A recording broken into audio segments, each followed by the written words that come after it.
हम लोग पिछले लेक्चर में कार्बोक्सिलिक एसिड के एसिडिक स्ट्रेंथ के बारे में बात कर रहे थे और जो डिस्कशन पिछले लेक्चर में चल रहा था that was about acidic strength of formic acid, acetic acid and benzoic acid.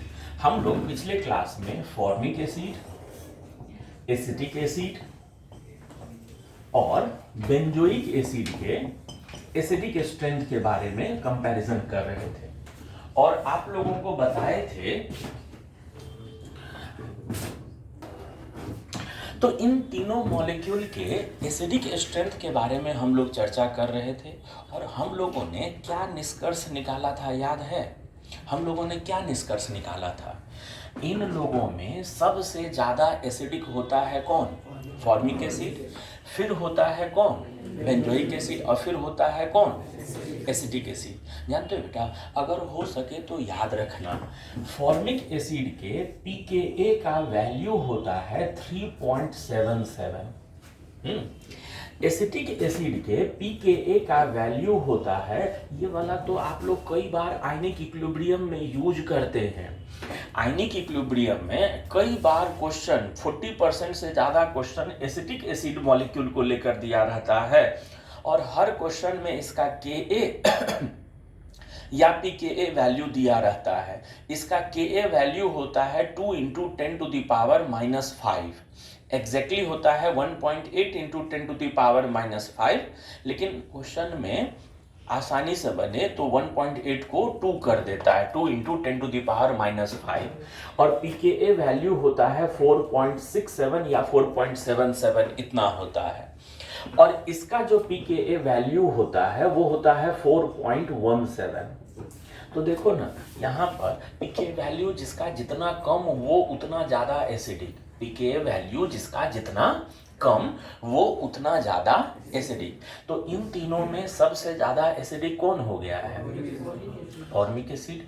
दूसरे नंबर पर कौन हो गया है? Benzoic acid. ये याद रखोगे। अब आओ, आगे का जो चीज हम सिखाने चल रहे हैं उसको बहुत सब्र के साथ सीखना, ठीक है? जानते हो बेटा, कोई भी बेंजोइक एसिड मॉलिक्यूल हो, कोई भी कौन सा मॉलिक्यूल हो? बेंजोइक एसिड मॉलिक्यूल हो, ठीक है?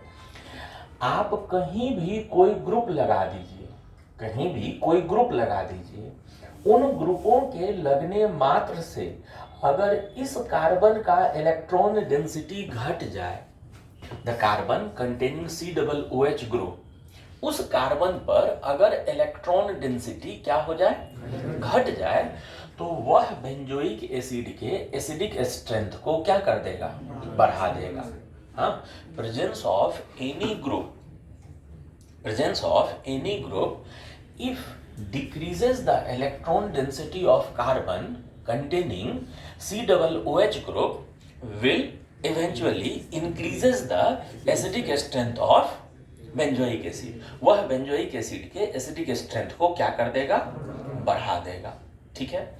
अच्छा, दूसरा चीज जो हम बोलने जा रहे हैं वो समझना। जानते हो बेटा, बेंजोइक एसिड मॉलिक्यूल में ऑर्थो इफेक्ट होता है।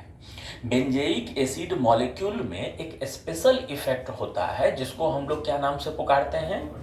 जिसको हम लोग ऑर्थो इफेक्ट के नाम से पुकारते हैं। जिसको हम लोग पुकारते हैं किस नाम से? ऑर्थो इफेक्ट के नाम से। यह ऑर्थो इफेक्ट क्या होता है वो सुन।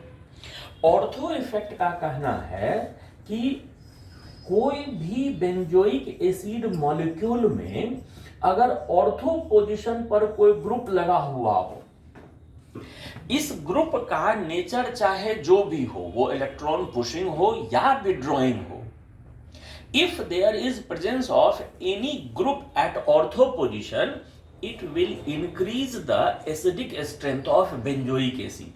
ये चाहे जैसा भी ग्रुप हो, ये वाला molecule in which a group is present at ortho position will increase the acidic strength of this molecule at least greater than benzoic acid। इसका एसिडिक स्ट्रेंथ कम से कम बेंजोइक एसिड से ज्यादा तो हर बार होगा। इस इफेक्ट को हम लोग नाम देते हैं क्या चीज? ऑर्थो इफेक्ट बोलते हैं। ऑर्थो इफेक्ट क्या बोला गया है ये समझे। बेंजोइक एसिड में ऑर्थो इफेक्ट में क्या कहा गया है, ये बात ध्यान दिए थे कि बेंजोइक एसिड मॉलिक्यूल में अगर कोई भी group does not depends on the nature of group, चाहे जैसा भी ग्रुप हो, ऑर्थो पोजीशन पर अगर कोई ग्रुप मौजूद है तो वह बेंजोइक एसिड के एसिडिक स्ट्रेंथ को क्या कर देगा, बढ़ा देगा। वह बेंजोइक एसिड के एसिडिक स्ट्रेंथ को बढ़ाने जा रहा है, ठीक है। अब अपने भट्ट साहब का कहना है कि सर ऐसा क्यों, ऑर्थो पोजीशन पर आने मात्र से बढ़ जाएगा एसिडिक स्ट्रेंथ, या इस ऑर्थो इफेक्ट का कोई कारण भी है कि बस यूं ही आपने कह दिया हम मान लें। पहला बात तो हमने कह दिया इसलिए भी मान लो। दूसरा बात यहाँ कारण है, ध्यान देना। अरे बेटा आपको याद है पिछले क्लास में हमने बेंजोइक एसिड के बारे में कुछ बातें बताई थी। हमने बेंजोइक एसिड के बारे में कुछ बात बताया था। क्या बताया था कि बेंजोइक एसिड मॉलिक्यूल हो, मान लो यह बेंजोइक एसिड मॉलिक्यूल है जिसने अपना हाइड्रोजन रिलीज कर दिया है, जिसके कारण ये क्या बन गया है, बेंजोएट एनायन बन गया है। This is benzoate anion. Benzoic acid molecule अपना हाइड्रोजन लूज करने के बाद क्या चीज में कन्वर्ट हो गया है, बेंजोएट एनायन में कन्वर्ट हो गया है। अब सुनो होता क्या है, होता ये है कि इस ग्रुप में और बेंजीन में रेजोनेंस होता है। इन ग्रुप में और बेंजीन में क्या होता है, रेजोनेंस। और रेजोनेंस के कारण ये बेंजीन रिंग इधर और ये इधर, ये बेंजीन रिंग ऊपर के तरफ क्या पुश कर रहा होता है, इलेक्ट्रॉन डेंसिटी। रेजोनेंस के कारण यह बेंजीन रिंग ऊपर के तरफ क्या पुश कर रहा है, इलेक्ट्रॉन डेंसिटी। और हम लोग जानते हैं कार्बोक्सिलेट ग्रुप के तरफ अगर इलेक्ट्रॉन डेंसिटी पुश किया जाए तो वह कार्बोक्सिलिक एसिड के एसिडिक स्ट्रेंथ को क्या कर रहा होगा, घटा रहा होगा, डिक्रीज कर रहा होगा। ये बेंजीन रिंग आने मात्र से इस ग्रुप का एसिडिक स्ट्रेंथ क्या हो जा रहा था, कम हो जा रहा था। क्यों, क्योंकि ये बेंजीन रिंग ऊपर की तरफ क्या कर रहा है, इलेक्ट्रॉन पुश कर रहा है, ठीक है बेटा। अब सुनो, ऐसे हालत में अगर ऑर्थो पोजीशन पर कोई बल्की ग्रुप आ जाए, ऑर्थो पोजीशन पर कौन आ जाए, बल्की ग्रुप आ जाए, ठीक है। अरे बेटा इस वाले कार्बन का हाइब्रिडाइजेशन क्या है, sp2। sp2 है तो जिस प्लेन में बेंजीन है, जैसे मान लीजिए बेंजीन है, हाँ बेंजीन है, बेंजीन के बाद ये कार्बन है, इस कार्बन से एक ऑक्सीजन इधर की तरफ है, एक ऑक्सीजन इधर की तरफ है। इसी बेंजीन में ऑर्थो पोजीशन पर एक बड़ा ग्रुप लगा दो। मेरी तरफ ध्यान से देखना, ये बेंजीन रिंग का एक प्लेन हो गया मान लो, उसमें सीधा सामने की तरफ निकला हुआ एक कार्बन और एक ऑक्सीजन इधर के तरफ, एक ऑक्सीजन इधर के तरफ। इसी बेंजीन में ऑर्थो पोजीशन पर एक बड़ा ग्रुप लगा दो, तो ये बड़े ग्रुप और इधर वाले ऑक्सीजन के बीच में क्या होने लगेगा, रिपल्सन। ये ग्रुप और ये ऑक्सीजन के बीच में क्या होने लगेगा, रिपल्सन होने लगेगा, ठीक है बेटा। अच्छा, उस रिपल्सन को कम करने के लिए, उस रिपल्सन को हटाने के लिए, उस रिपल्सन को मिनिमाइज करने के लिए ये और ये एक उपाय करता है। और वो उपाय क्या है कि यह जो कार्बोक्सिलेट ग्रुप था जिसके ऑक्सीजन और इस ग्रुप के बीच में रिपल्सन हो रहा था, जिसके यहां और यहां वाले डबल बॉन्ड बेंजीन के डबल बॉन्ड के साथ रेजोनेंस में भाग ले रहे थे, यह अपना प्लेन ऐसे चेंज कर लेता है। ये अपना प्लेन क्या कर लेता है, इधर था ऑक्सीजन तब ने इसके साथ रिपल्सन था, ये बेंजीन रिंग, बेंजीन रिंग से लगा कार्बन, कार्बन से इधर ऑक्सीजन, इधर ऑक्सीजन। अगर ये ऑक्सीजन ऐसे हो जाए, ऐसे हो जाए, तो अब तो ये ग्रुप इस ऑक्सीजन के बीच में रिपल्सन वाला काम क्या हो गया, खत्म हो गया। रिपल्सन का प्रश्न ही समाप्त हो गया। लेकिन एक बात जानते हो, रिपल्सन तो खत्म हो गया, लेकिन रिपल्सन खत्म होते होते एक दूसरा भी चीज होने लगा है। रिपल्सन खत्म होते होते एक नया काम भी होने लगा है। कौन सा नया काम होने लगा है कि पहले ये वाला पाई बॉन्ड के ऑर्बिटल, बेंजीन रिंग में पाई बॉन्ड के ऑर्बिटल एक दूसरे के पैरेलल थे, तो यहां से वहां तक रेजोनेंस हो रहा था। बात समझे? मान लो ये दोनों के ऑर्बिटल जो हैं इधर के तरफ है, ये दोनों के ऑर्बिटल बोर्ड से ऊपर के तरफ है, इनमें ओवरलैपिंग था। अगर ये ऐसे प्लेन चेंज कर ले तो उसके ऑर्बिटल अब किधर के तरफ हो जाएंगे? ठीक है, क्या अब ये प्लेन अगर ऐसे हो गया तो उन दोनों के पाई बॉन्ड और इनके पाई बॉन्ड रेजोनेंस में भाग ले पाएंगे? आपको याद है ना, रेजोनेंस हम सिखाए थे। रेजोनेंस होने के लिए जरूरी शर्त हम क्या सिखाए थे? रेजोनेंस होने के लिए जरूरी शर्त हम क्या सिखाए थे? कि ऑर्बिटल क्या होने चाहिए? पैरेलल होने चाहिए। बात समझे? बात समझना, जो चीज हम कहना चाहते हैं, अगर ऑर्थो पोजीशन पर कोई ग्रुप आ जाए तो उस ग्रुप के आने मात्र से यह अपना प्लेन क्या कर लेता है? चेंज कर लेता है। और इसका प्लेन चेंज करते ही क्या हो गया है? इसका प्लेन चेंज करते ही इनमें रेजोनेंस बंद हो गया। रेजोनेंस बंद हो गया तो ये जो ऊपर इलेक्ट्रॉन पुश कर रहा था, यह जो ऊपर इलेक्ट्रॉन पुश कर रहा था वो भी क्या हो गया? खत्म हो गया। और इसका ऊपर इलेक्ट्रॉन पुश करने वाला प्रॉपर्टी अगर खत्म हो गया तो एसिडिक स्ट्रेंथ बेंजोइक एसिड का तो ऐसे ही क्या हो जाएगा? बढ़ नहीं जाएगा। बात समझे? ऑर्थो पोजीशन पर ग्रुप आने से क्यों एसिडिक स्ट्रेंथ बढ़ जाता है, ये बात समझ गए थे सभी लोग? बेंजोइक एसिड के एसिडिक स्ट्रेंथ के बारे में अभी तक दो बातें हमने बताया। पहला बात हमने क्या बताया कि कोई भी बेंजीन रिंग में ग्रुप लगा दीजिए, अगर उस ग्रुप के आने मात्र से इस कार्बन का इलेक्ट्रॉन डेंसिटी घट रहा हो, जिस कार्बन पर COOH लगा हुआ है, तो यह बेंजोइक एसिड के एसिडिक स्ट्रेंथ को क्या कर देगा? बढ़ा देगा। और दूसरा फैक्टर जो बेंजोइक एसिड के एसिडिक स्ट्रेंथ पर गहरा प्रभाव डालता है वो है ऑर्थो इफेक्ट। ऑर्थो इफेक्ट में हमने क्या बताया था कि बेंजीन रिंग के या बेंजोइक एसिड में मौजूद बेंजीन रिंग के ऑर्थो पोजीशन पर आप चाहे जैसा भी ग्रुप लगा दीजिए, does not matter, the essential condition is size of group should be bulky. अगर यहां पर मान लो हाइड्रोजन हटाकर कोई छोटा लगा दिए, यहां पर मान लीजिए Cl लगा दिए, मोनो एटॉमिक कुछ लगा दिए, तो उससे फिर काम नहीं बनेगा। यह इसका प्लेन चेंज क्यों करता है? अपने साइज के कारण। तो ये ग्रुप का शर्त क्या है कि वो ग्रुप कोई भी मल्टी एटॉमिक, जिसमें 3, 4, 5 एटम हो, वैसे ग्रुप वहां होने चाहिए। ठीक है, ये ग्रुप मल्टी एटॉमिक होना चाहिए कम से कम। तो ये मल्टी एटॉमिक ग्रुप, बड़ा ग्रुप, बल्कि ग्रुप अगर हो तो यह भी उसके एसिडिक स्ट्रेंथ को बढ़ा देता है, और उसका कारण अभी हम बता रहे थे। इतना बात समझ गया? इतना बात कहने के बाद हम चलते हैं कुछ बेंजोइक एसिड जिसका एसिडिक स्ट्रेंथ का आपको कंपैरिजन करने के लिए देंगे।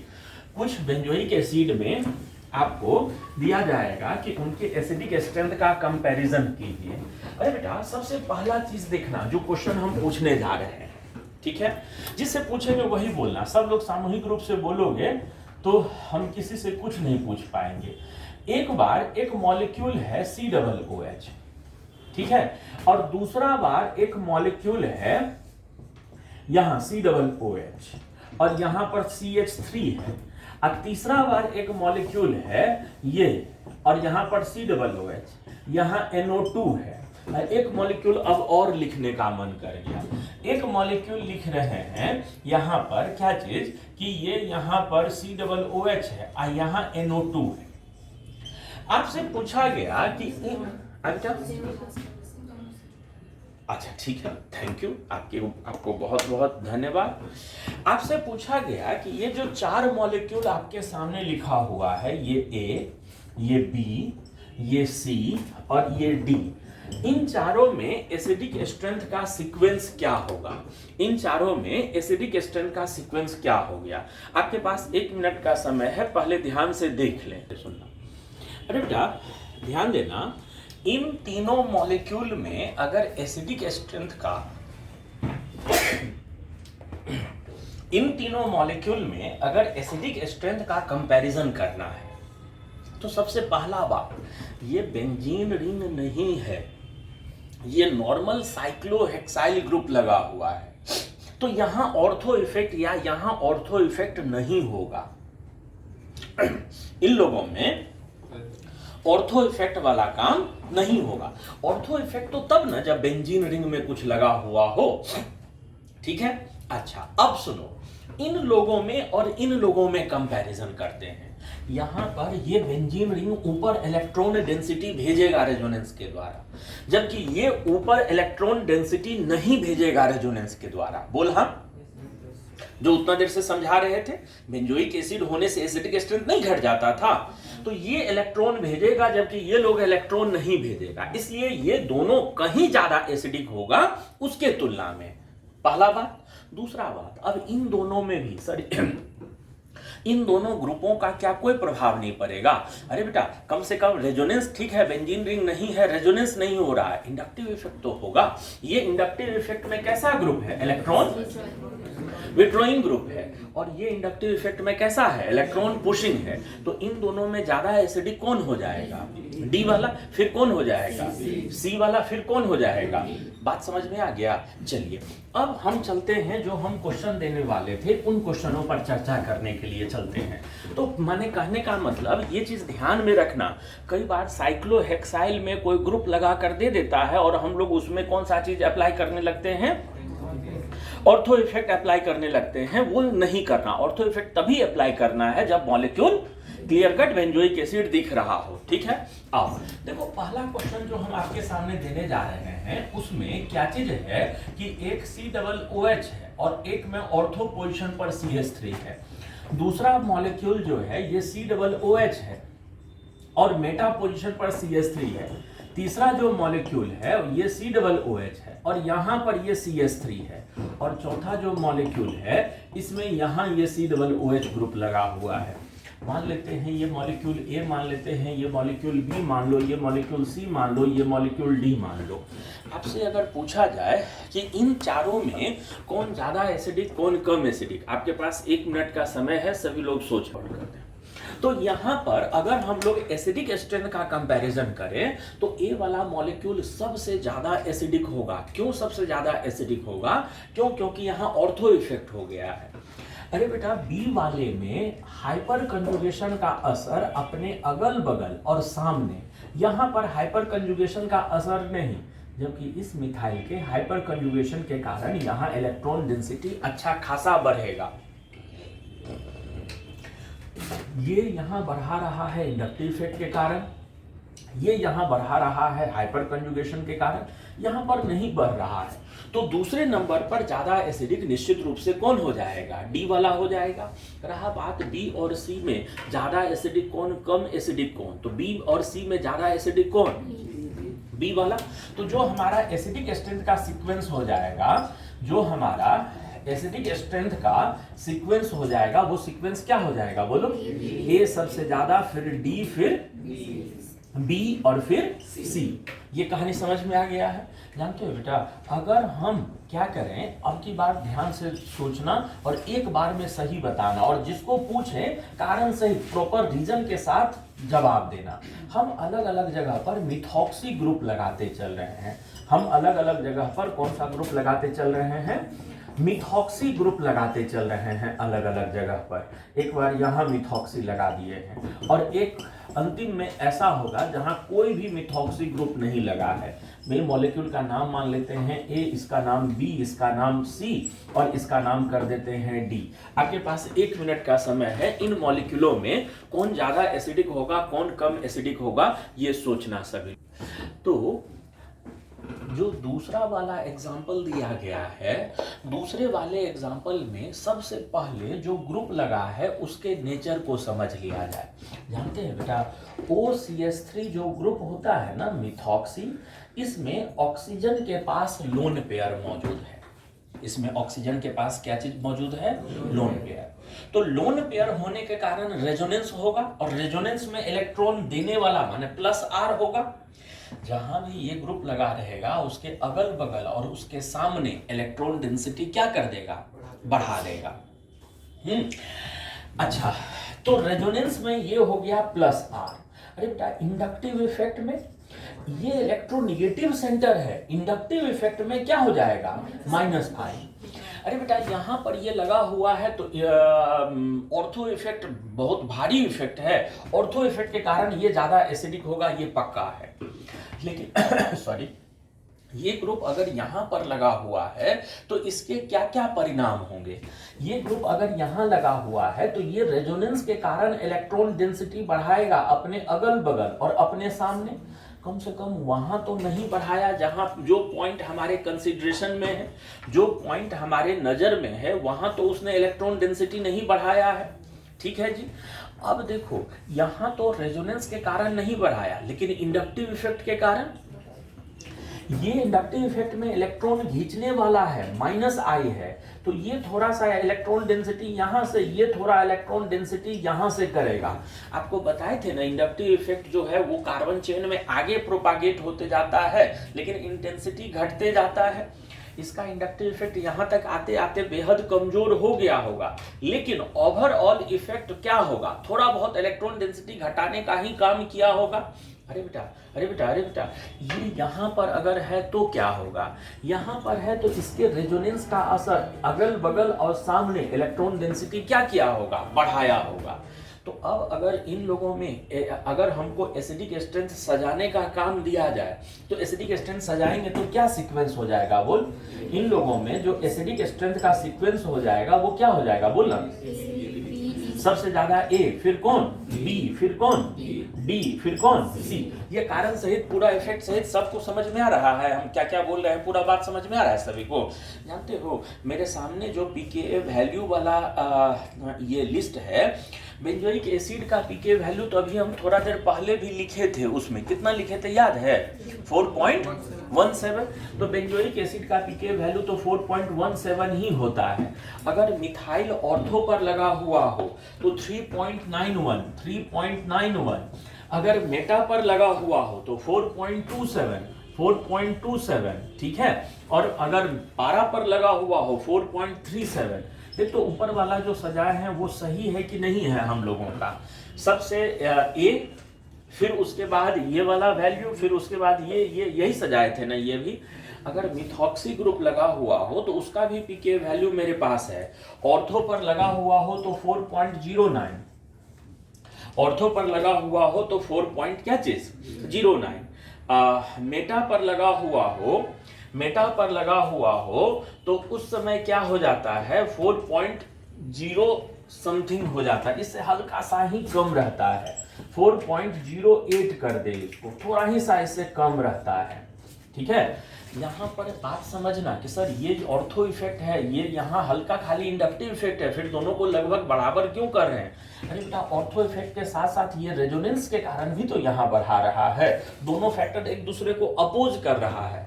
लेकिन हम जो बात बोले थे वो बात याद रखना, बेंजोइक एसिड में जो बात बोल रहे हैं ये एकदम फाइनल है, इसमें कहीं कोई एक्सेप्शन नहीं है। बेंजोइक एसिड में अगर ऑर्थो पर कोई ग्रुप लगा हुआ हो तो वो नॉर्मल बेंजोइक एसिड से ज्यादा एसिडिक तो जरूर हो जाएगा। हमने इतना बोला था, याद है ऑर्थो इफेक्ट में यही बोला था ना। देखो ना ये अभी भी उससे वो ये ज्यादा एसिडिक है कि नहीं है, बिल्कुल है। अच्छा ये यहाँ पर जब लगा हुआ हो मिथॉक्सी तो उसका वैल्यू मेरे सामने है 4.47, ये वैल्यू होता है 4.47 और इसका तो वो 4.17 जान ही रहे हैं। तो देखो तो ये भी जो सजाए हैं वो सही है कि नहीं हमारा, देख तो ये भी जो सजाए हैं वो भी हमारा क्या चीज है, सही है। अच्छा अगला जो हम देने जा रहे हैं वो सब जगह NO2 लगाने जा रहे हैं।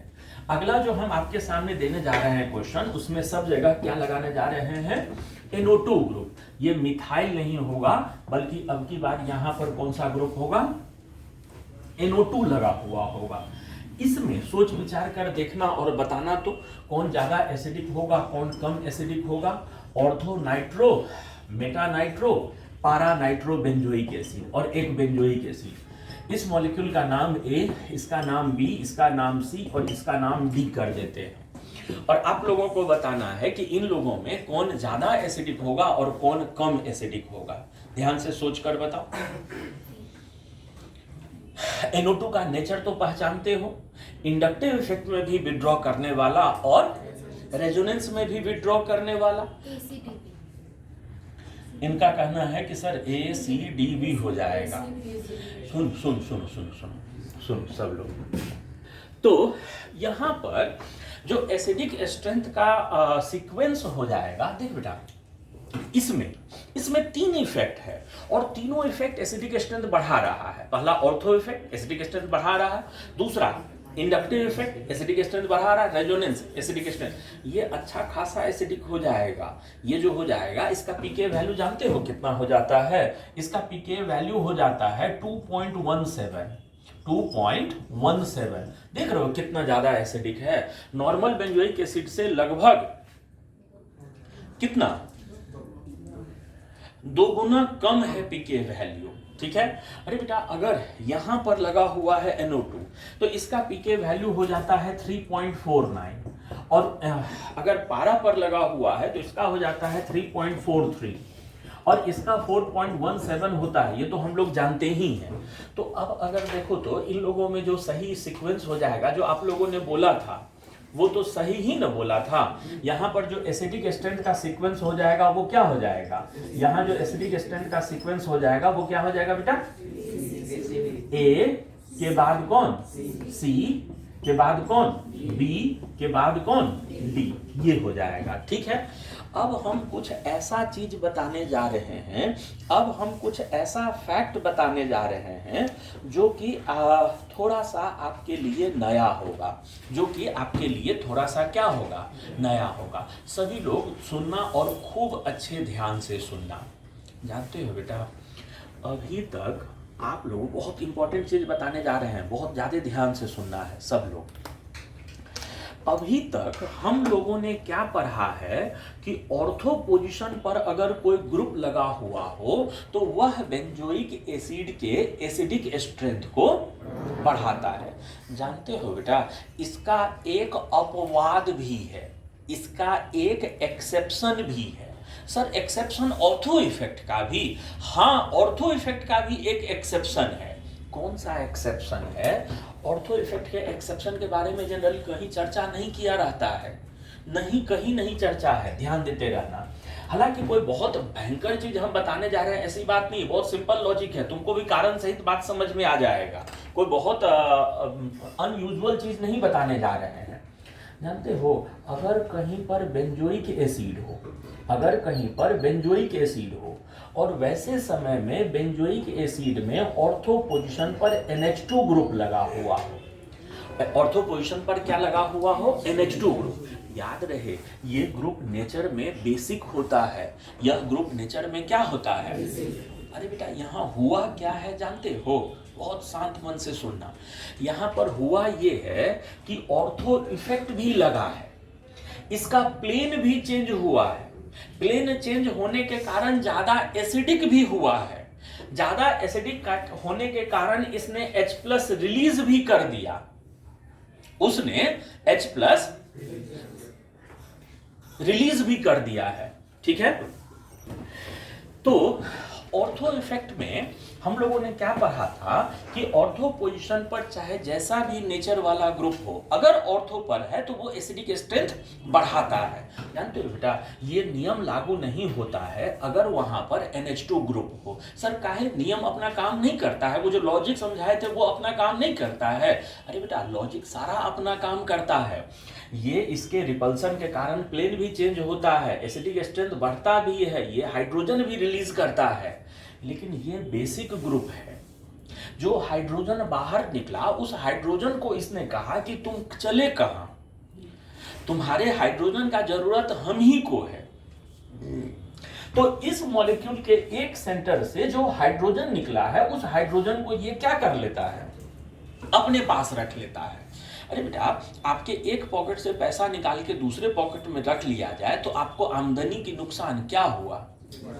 तो वही चीज यहां भी है। ये इसके द्वारा दिए गए हाइड्रोजन को यही एब्जॉर्ब कर लेता है। यही कारण है कि इसका एसिडिक स्ट्रेंथ क्या हो जाता है? नॉर्मल बेंजोइक एसिड से भी कम हो जाता है। बात समझे, याद रखना ऑर्थो पर NH2 ग्रुप अगर लगा हुआ हो, ये क्यों एसिडिक स्ट्रेंथ कम हो गया है समझ रहे हो, क्योंकि यही उसके H को यूज करने लगा है। अगर एमीन ग्रुप लगा हुआ हो ऑर्थो पोजीशन पर तो इसका pKa वैल्यू 4.98 हो जाता है। इसका pKa वैल्यू कितना हो जाता है? 4.98 हो जाता है। तो 4.98 जो हो गया है, ये 4.98 जो हो गया है, यह बेंजोइक एसिड से ज्यादा एसिडिक कि कम एसिडिक? कम एसिडिक। पीके वैल्यू ज्यादा हो गया ना बेटा, देख लो वहां 4.17 यहाँ 4.9 समथिंग 5 के नजदीक है। तो NH2 वाला याद रहेगा सभी लोगों को। ऑर्थो पोजीशन पर NH2 हो तो फिर एसिडिक स्ट्रेंथ बढ़ता नहीं है बल्कि घटने लगता है, ये जरूर याद रखना सभी लोग, ठीक है। इनफैक्ट एमिनो ग्रुप कहीं भी लगा हुआ हो, जैसे ये भी, इसमें भी दिक्कत वाली बात है। देखो ना, ये बेंजोइक एसिड है और NH2 ग्रुप यहां लगा हुआ हो, इसको हम लोग अपने क्लासिकल तरीके से कैसे ट्रीट करेंगे कि ये रेजोनेंस, इस लोन पेयर है, रेजोनेंस के कारण इलेक्ट्रॉन डेंसिटी यहां बढ़ाया, लेकिन इंडक्टिव इफेक्ट के कारण इसने क्या किया, यहां पर हल्का सा इलेक्ट्रॉन डेंसिटी कम कर दिया। तो इसको क्या होना चाहिए था? इसको बेंजोइक एसिड से ज्यादा एसिडिक होना चाहिए था। ध्यान देना, इसके रेजोनेंस का असर यहां पड़ा नहीं, और ये इंडक्टिव इफेक्ट में इलेक्ट्रॉन क्या कर रहा है, विड्रॉ कर रहा है। तो इसको क्या होना चाहिए?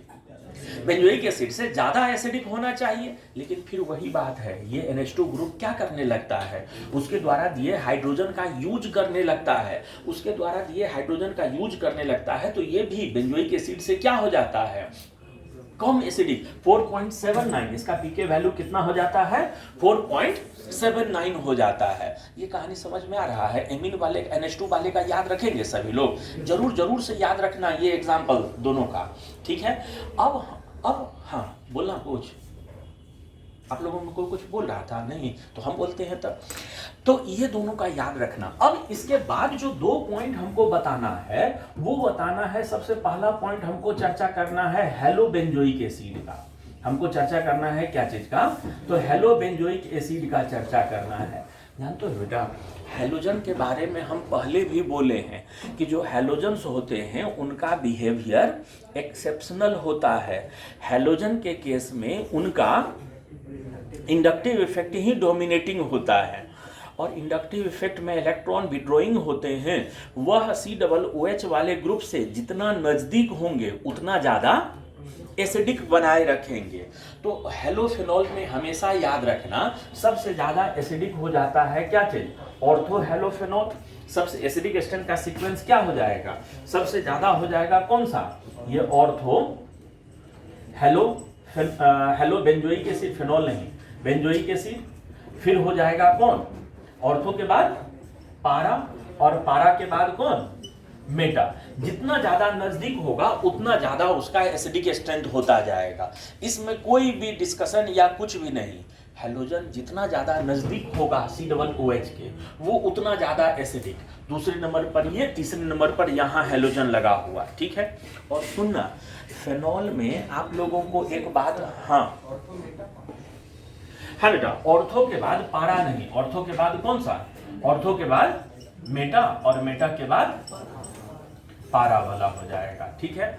और फेनॉल में आप लोगों के साथ हमने एक बात शेयर किया था। कौन सा बात शेयर किया था? कि फ्लोरोफेनॉल के तुलना में ज्यादा एसिडिक होता है कौन? क्लोरोफेनॉल। याद है ये चीज बताए थे? फ्लोरो के तुलना में ज्यादा एसिडिक होता है कौन? क्लोरो। यहां भी फ्लोरोबेंजोइक एसिड के तुलना में ज्यादा एसिडिक होता है कौन? अगर हम लोगों को बोले कि इन लोगों में ज्यादा कौन एसिडिक है, ये COOH यहाँ C है, और फिर यहाँ पर क्या चीज, यहाँ पर COOH और यहाँ F, बोले इन लोगों में ज्यादा एसिडिक कौन हो जाएगा बताइए? तो इन दोनों में ज्यादा एसिडिक कौन हो जाता है? क्लोरो वाला कहीं ज्यादा हो जाता है। जानते हो क्लोरो वाले का पीके वैल्यू होता है 2.94, इसका हो जाता है 2.94, और इसका हो जाता है 3.27, 3 कितना 27 पीके हो जाता है। बेंजोइक एसिड में जितना भी बात बताए हैं सारा बात समझ में आ गया है सभी लोगों को। बेंजोइक एसिड किसी भी तरह का दिया जाए तो एसिडिक स्ट्रेंथ का कंपैरिजन कर सकते हैं। तो ये था बेंजोइक एसिड के एसिडिक स्ट्रेंथ के बारे में हम लोग चर्चा कर रहे थे। इसके आगे का डिस्कशन हम लोग करते हैं अगले लेक्चर में।